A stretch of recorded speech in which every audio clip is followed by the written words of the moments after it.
भाई लोग का हाल बाटे तहनी के।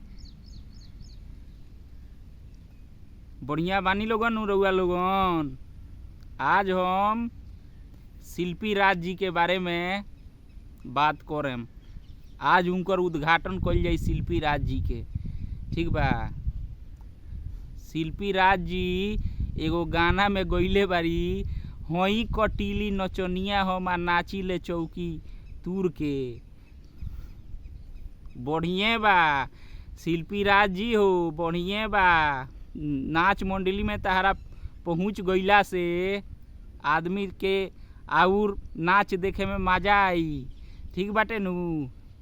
एक बार स्टेजवा पर नचियो ना तनी, नाच के देखियो ना कितना मजा आवता नाचे में। ठीक बाटे नु। बोलल आसान बा। ठीक बाटे नु।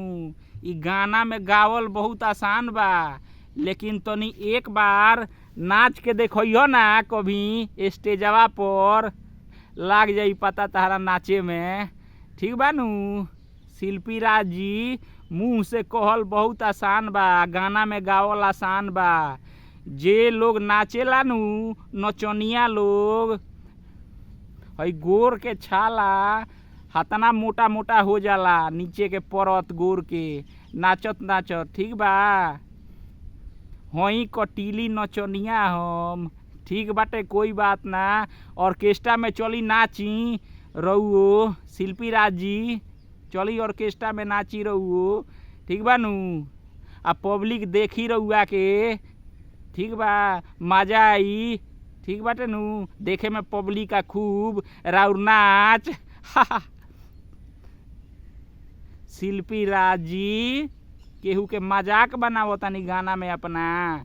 हई कटीली नचनिया हम। एक बार नाच के तो दिखाई रहुआ स्टेजवा पर।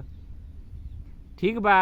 एक बार नाची स्टेजवा पर तो तब लागी रहुआ पता कि नाचे में कितना आराम मिलेला कि का होला नाचे में।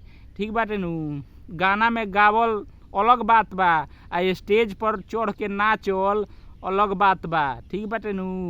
यही से कहतानी कि कुछ गाई तो केहू के ऊ गाई कि केहू के अच्छा लागे। ठीक बा। याद रखी शिल्पी राज जी, ई राउर अभी वार्निंगे चलता। ठीक बा। जहिया राउर कौनो भी अश्लील गाना हमरा सुने के मिली, वही दिन रउआ ऊपर हम वीडियो बनाएम। ठीक बा शिल्पी राज जी। ठीक बा। नमस्कार। आ हमार बात पर, ये बात पर तनी गौर करेम। ठीक बा। चली ऑर्केस्ट्रा में नाच के दिखाई तनी शिल्पी राज जी, चली नाच के दिखाई। ठीक बा नु। रउरो नाच के अब की आनंद उठावल जाई। चली।